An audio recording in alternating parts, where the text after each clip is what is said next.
a dialogue through the discussion forum and Q&A session, things will be more clear, inshallah. So this is the personality we are talking about today. It's called the national poet and philosopher. So these are the titles that we have given him. Shair-e-Mashriq, poet of the East, Mufakkir-e-Pakistan, he is the thinker of Pakistan, and Hakim al-Ummah, the sage of the Ummah. As Brother Nadeem said, that actually he is not only the poet of, national poet of Pakistan or the poet of the East, actually he is the poet of the mankind, of the humanity. When we will look through his message, it's not only for the Muslims of the Indo-Pak at that time, but it's universal message. So that contribute towards make him poet of the humanity. This brief life sketch of Dr. Allama Iqbal. Actually, Allama Iqbal was born on 9th of November 1877 at Sialkot, that is in Punjab province. His grandfather, Sheikh Rafiq, actually migrated from Kashmir to now called Pakistan, Sialkot, and he was doing the business of the shawls, the Kashmiri shawls. And then he got two sons, and the Allama Iqbal's father's name was Sheikh Nur Muhammad, and he got 5 siblings. Sheikh Nur Muhammad, basically he was doing this shawl business, and he was a tailor, and his expertise in this field was very unique, but he put a lot of emphasis on the education of his children, especially the Dr. Iqbal, that make him to gain that we call it the spiritual enrichment towards the Sufism. So that is that inculcate that message in the personality of Iqbal.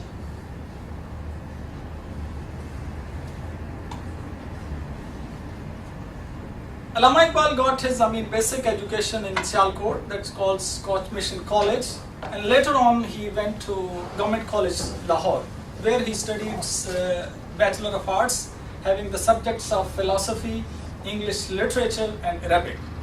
And he was the only student actually at that time who graduated, and he got the gold medal. And on the advice of his professor during his studies in the Government College Lahore, actually he went abroad for higher studies, and where he studies philosophy, and he also studied in London the law education, and then he went to Germany and he also studied the philosophy and got his Doctor of Philosophy PhD. Actually, during his studies even, Iqbal started compiling his poetic work, the verses, and in very early age, at the age of 20, he write a masterpiece of poem like we call it now, the Shikwa and the Jawab-e-Shikwa. Through these poems, he became very famous, and his intellectual in-depth actually was recognized by the poets of that time, and the usage of the words that he mentioned at that time in his poetic work. He read most of his poems in the annual gatherings of the Muslim League later on, and that depicts his mental horizon through his poetry. During the stay of Allama Iqbal in Europe, actually he has the great grasp of the living and the philosophy of the European people, and from where he then compared it with the Islamic philosophy, and then he gave a concrete message to the Ummah, to the Indo-Pak Muslim subcontinent.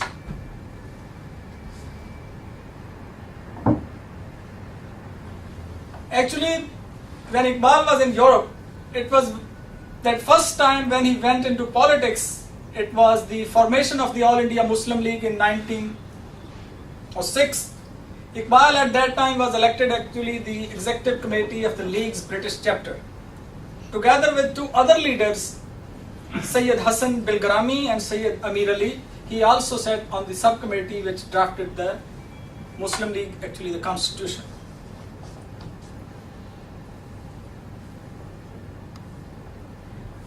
When Iqbal come back to Pakistan, he studied.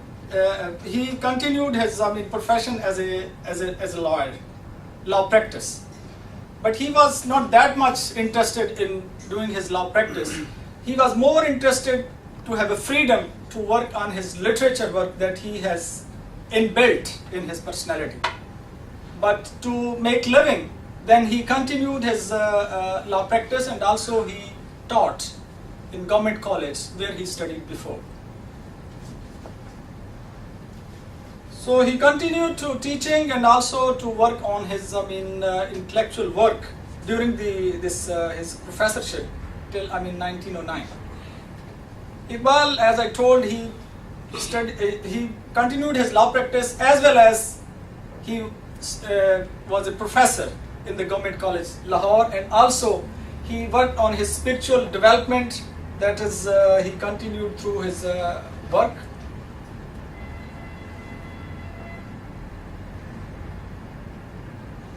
And then Iqbal also traveled and stayed for a short time in Europe and Afghanistan, and then he met with the leaders of at that time and gained very insight from these people, especially the French philosopher he met there during the conferences, Henry Louis Bergson, and Italian dictator at that time, Mussolini. And then he also visited Spain and inspired the beautiful, the poems he wrote there, which are later, incorporated into major composition. Now we call it Bal Jibril, the wings of Jibril, one of his poetic work in Urdu.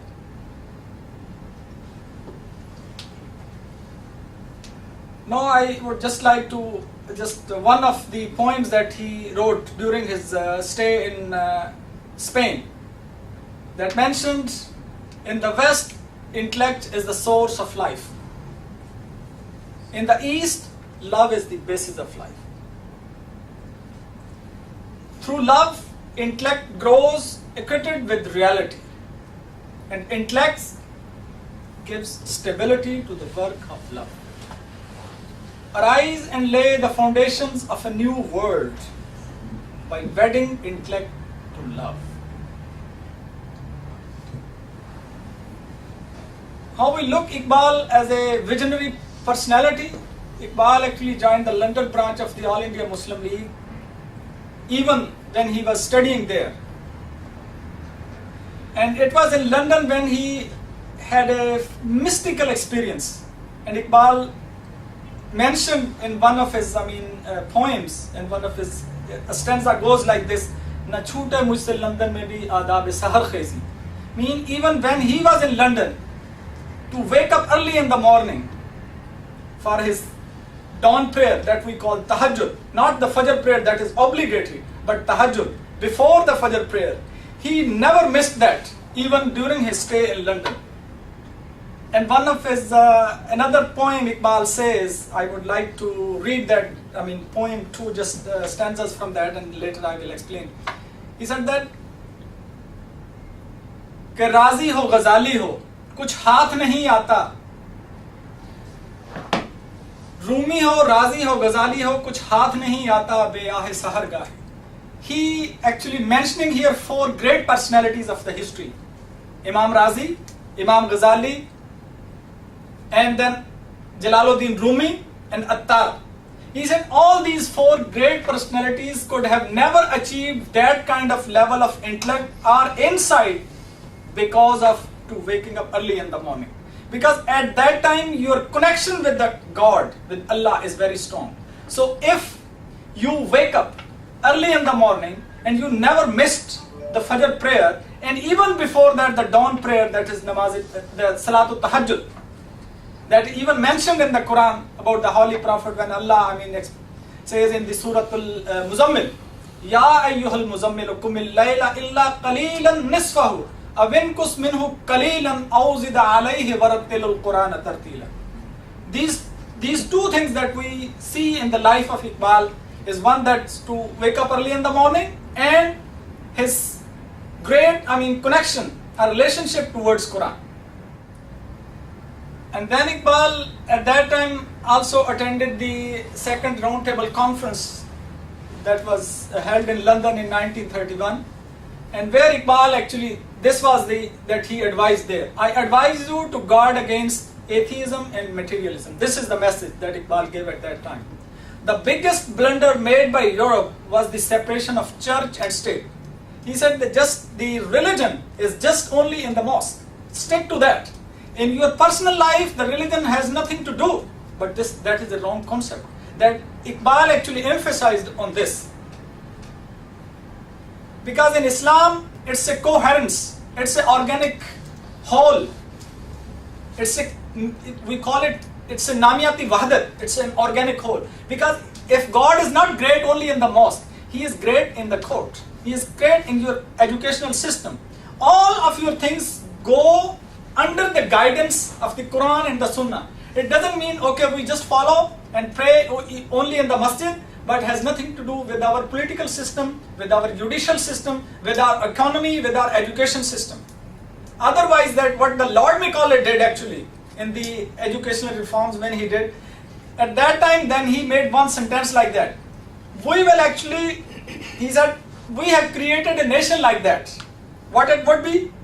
A class of persons Indian in blood and color, but English in taste, in morals, manners and intellect. Then this would be the result. Because this was the philosophy that he did in his educational reforms. That Iqbal actually mentioned here. So this deprived their culture of moral soul and diverted it to the atheistic materialism. I had 25 years ago see through the drawbacks of this civilization and therefore had made some prophecies. They had been delivered by my tongue, although I did not quite understand them. This happened in 1907. After 6 or 7 years, my prophecies came true word by word. What Iqbal prophesied at that time. The European War of 1914 was an outcome of the aforesaid mistakes made by the European nations in the separation of the church and the state. So this is the result, what happened. And I just want to share one very beautiful stanza actually that is in Urdu language but is related to that, and that's simple explanation of that.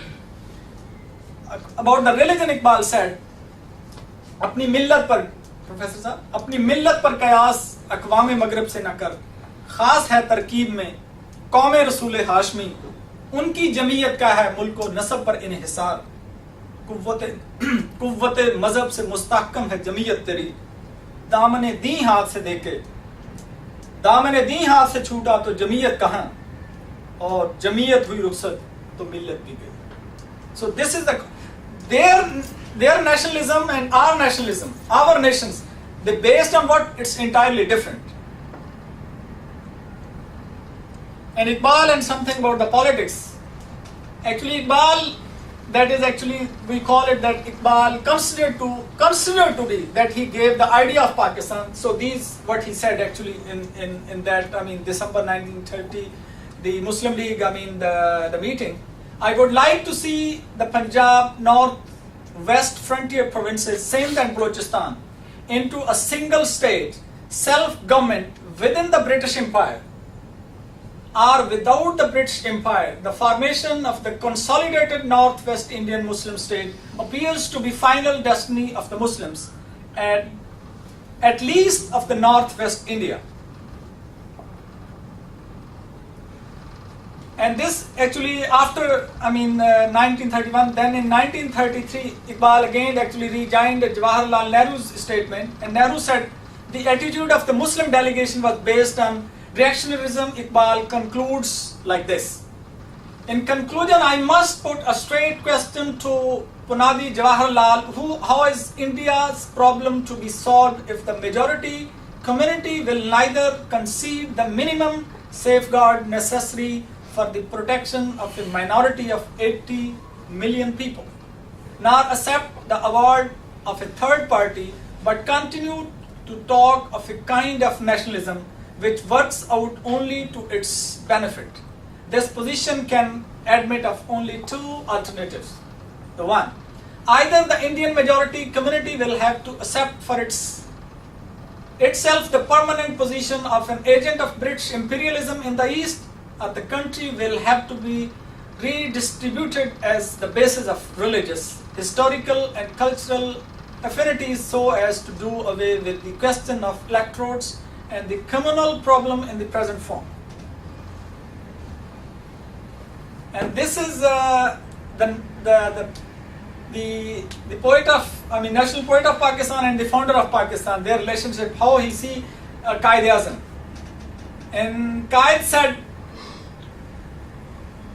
his views were substantially in consonance with my own and had finally led me to the same conclusions as a result of careful examination and study of the constitutional problems facing India, and found expression in due course in the united will of Muslim India as adumbrated in the Lahore resolution of All India Muslim League, popularly known as, now we call it Pakistan Resolution, that passed on 23rd of March 1940.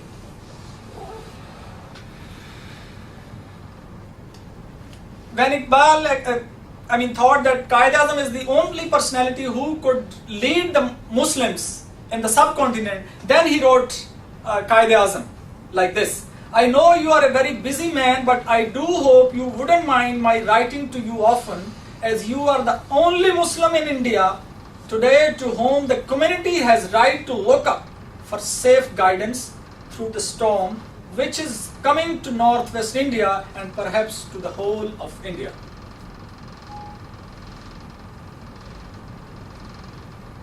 And then, on another occasion, actually, Iqbal ke Huzur mein, this is actually a book written by Sayyid Nazir Niazi, and then he mentioned specifically this paragraph: there is only one way out. Muslims should strengthen Jinnah's hands. They should join the Muslim League. Indian question, as is now being solved, can be countered by our united front against both the Hindus and the English. Without it, our dreams are not going to be accepted. People say our dreams smack of communalism. This is sheer propaganda. These demands relate to the defense of our national existence.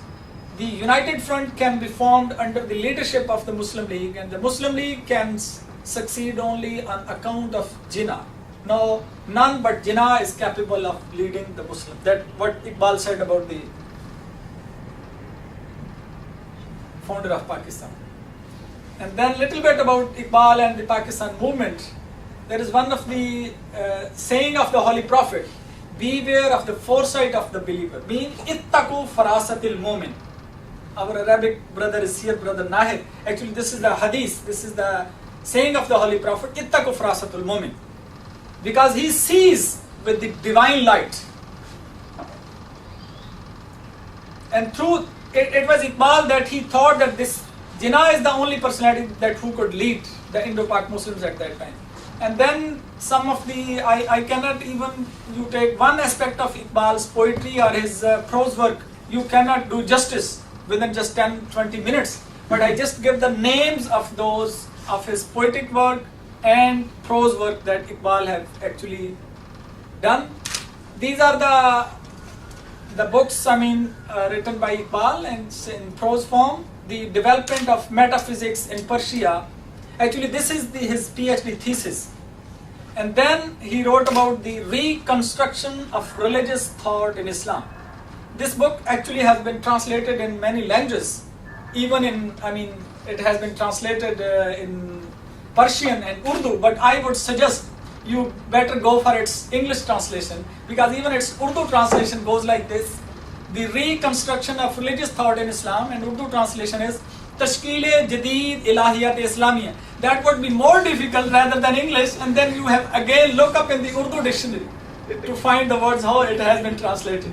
So better go for its original, and then you will know the depth of the. And then Stray Reflections and Ilmul Iqtisad, that is about actually is the economy. And then some of the poetic work of Iqbal that is done in Urdu: Bange Dara, Bale Jibril, Zarbe Kalim, and Armagane Hijaz. And now the Persian word: Asrar-e Khudi, Rumuz-e Bekhudi, Payam-e Mashriq means the message of the East. Zabur-e-Ajam, Javeed-Nama, Pas-e-Baid Kar-de Aqwam-e-Sharq. That actually this one is also in a Persian word that means what should the people of the East should do. Pas-e-Baid Kar-de Aqwam-e-Sharq. The nations of the East, what they should do. And then Armaghan-e-Hijaz. So these are the poetic work in Persian language. Actually, if you want to see, it goes like this, that I bring the book just to show you. This is the whole collection of the Iqbal's Urdu poetry work that is under the name of Kulliyat-e-Iqbal. And the same is Kulliyat-e-Farsi, mean the Persian work that Iqbal rendered, in the Persian poetry. So these two books are his poetic work, and the rest of the books I mentioned before, that is his prose work. And Allama Iqbal's, his work has been translated in different languages, including English, Arabic, Turkish. And taking this, I would like to mention, taking this opportunity to mention about this book, Iqbal and Turk. This is a book actually written by a Turkish scholar, Dr. Khalil Tawk Ra, and this is a very beautiful and very nice book. It will mention actually about the when we see the love is not actually one way, it should be two way. The two parts of this book is, one is Iqbal, how he sees the Turkish people, and another aspect is how the Turkish people see Iqbal. So this is actually divided into two different chapters. What was the Iqbal's hope from the Turkish people and their leaders, and the way of thinking of the Turkish people, and how the Turkish people actually see the Allama Iqbal. Now actually I just want to emphasize some of the messages that I want to deliver about this. How Iqbal got the insight of his thoughts, just few things. On the top of that is Iqbal's relationship with the Quran. Iqbal says, Gar tu mi khahi Musalman zistan, nest mumkin juz be Quran zistan. Which means if you want to live as a Muslim, is not possible without that you have to have a strong connection with the Quran. A Muslim without Quran living is meaningless. So that is the basic thing that Iqbal mentioned throughout his message, throughout his poetic work or his prose work. That is the basic thing, that from where the source of guidance comes from, and that is the Quran. Another thing is Ishq-e-Rasul, he called Ishq-e-Rasul, means the utmost love for the Holy Prophet. These are the two basic points from where Iqbal got his inspiration. One, the holy book, Quran, and then the utmost love that he called Ishq. Quran says, Qul in kuntum tuhibbun Allah fattabi'uni yuhbibkumullah. If you want that Allah should love you, then you love my Prophet, I will love you.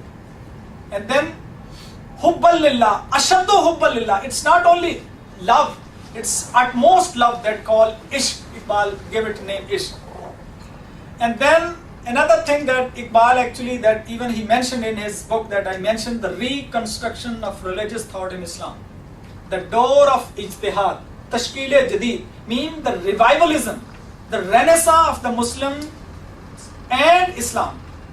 That we actually have just put a full stop on it, and then we never thought to open the book again and read it, and then see what is the message inside. And according to the prevailing situation or the current situation, how can we apply it? So these kind of intellectuals and scholars we needed, who could go deep down, the deep understanding, and then give the message that is relevance to this age.